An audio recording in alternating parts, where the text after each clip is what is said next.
Who doesn't love a soft close drawer? Honestly, anything soft close is one of the first things that people look at when checking out a piece of furniture that I built. I'm pretty sure I could build the Taj Mahal and people would be most impressed by the soft close front doors. Anyway, today I'm going to show you how I install the Blum Tandem plus Blumotion drawer slides, which is what I use in most of my furniture that has drawers. And I'll put a few links to these drawer slides in the description so you can check them out. Jonathan Katz-Moses is currently building a desk with a drawer, and he wanted to use some Blum slides, so he asked me to lend him a hand with it. AKA pass off the work to somebody else. And we just finished that up, so I figured I would make a video and try to spread some of the knowledge that I've gained from using these in a lot of my pieces. So let's get into it. These slides come in a bunch of different lengths for different cabinet depths. And there are also different versions depending on the thickness of the material that you want to use for your actual drawer box. So for the sake of the video and not drowning in all the different combinations of drawer slides, I'm going to be talking about the 18-inch long 563H slides. And these ones allow for a maximum drawer box material thickness of 5/8 of an inch. They also offer the 563F, which allows for a maximum drawer box material thickness of 3/4 of an inch.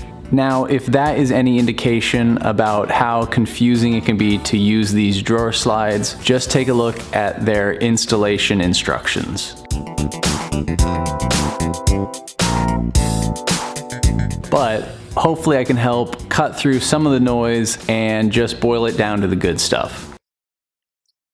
So before making the actual drawer box, there are a few things to take into consideration.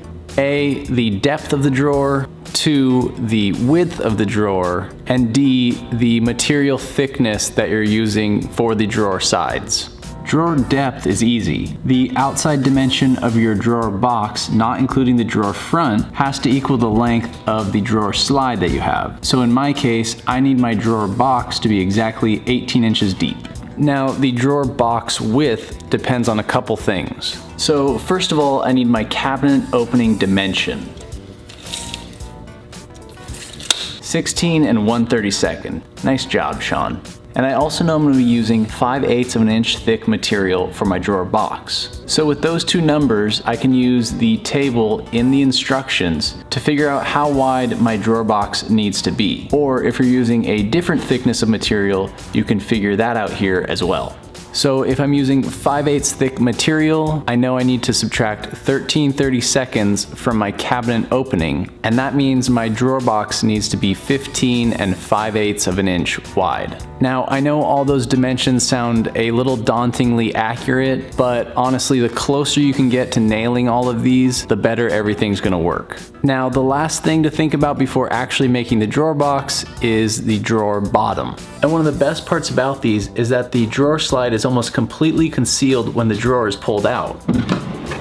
And that gives your piece a really nice, clean look. So to do this, the drawer bottom needs to be inset a 1/2 inch up from the bottom of the drawer sides. So with that, we are ready to make our drawer box, and you can really use any drawer design that you want as long as you're hitting those dimensions that we've calculated.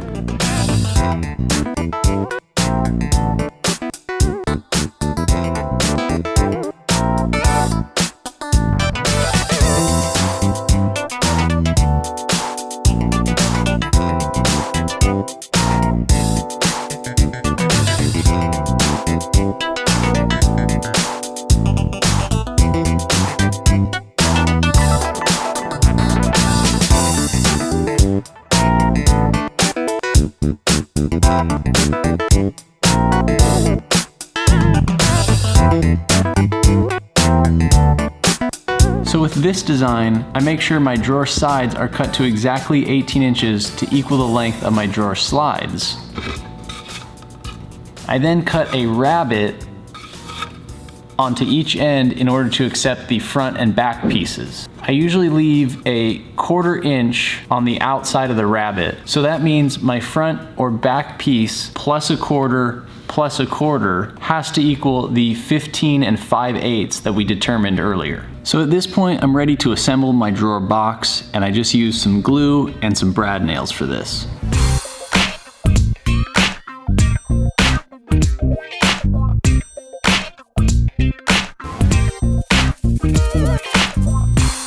Alright, so the last couple things we have to do before installing the drawer is first to cut a couple notches so that the drawer slide can sit into the bottom of the drawer, as well as drilling a couple holes so that the locator pins on the back of the slides can seat properly. So to cut the two notches, I first make two 90-degree cuts at either end of where I want that notch to be. And I use my handy dandy Jonathan Katz Moses dovetail jig because my eye and hand usually has a few degree margin of error. And though these don't really need to be perfect, it helps get it just right. I then finish up the notches with a router and a flush trim bit.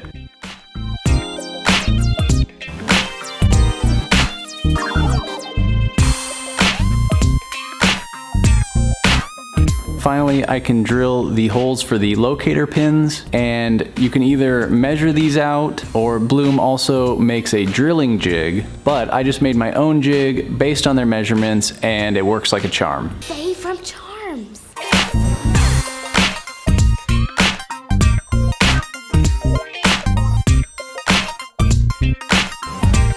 So now we are ready to actually install the drawer, and the first thing to do is attach the front clips to the drawer, and then those will then attach to the drawer slide once it's in the cabinet.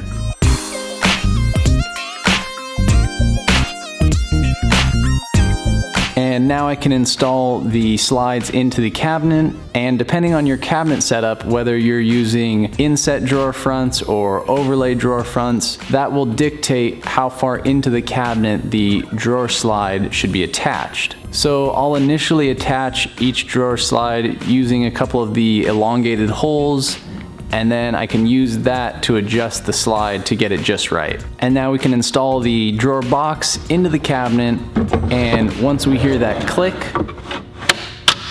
we know we're good to go.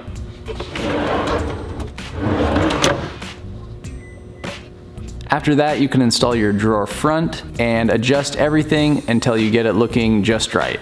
These slides have some adjustability, obviously forward and backward depending on where the drawer slide is attached in the cabinet, and the front clips actually allow you to adjust the drawer up and down. So what I like to do is before I attach my drawer front, I will set the clips to their middle position. That way when I put the drawer front on, I have both up and down adjustment available to me. They also make some fancier front clips that allow some side-to-side adjustment as well. But there you go, Blum Tandem plus Blumotion drawer slides. They definitely feel a little daunting the first couple times, but once you do it once or twice, it really starts to make more sense. And they are some of the smoothest and highest quality drawer slides out there, so it makes the little bit of hassle feel like it's worth it. Alright, hopefully you enjoyed this one. Hopefully this helps someone who's maybe been wanting to try these drawer slides out, or maybe someone that has been struggling with them. And of course, thank you for watching.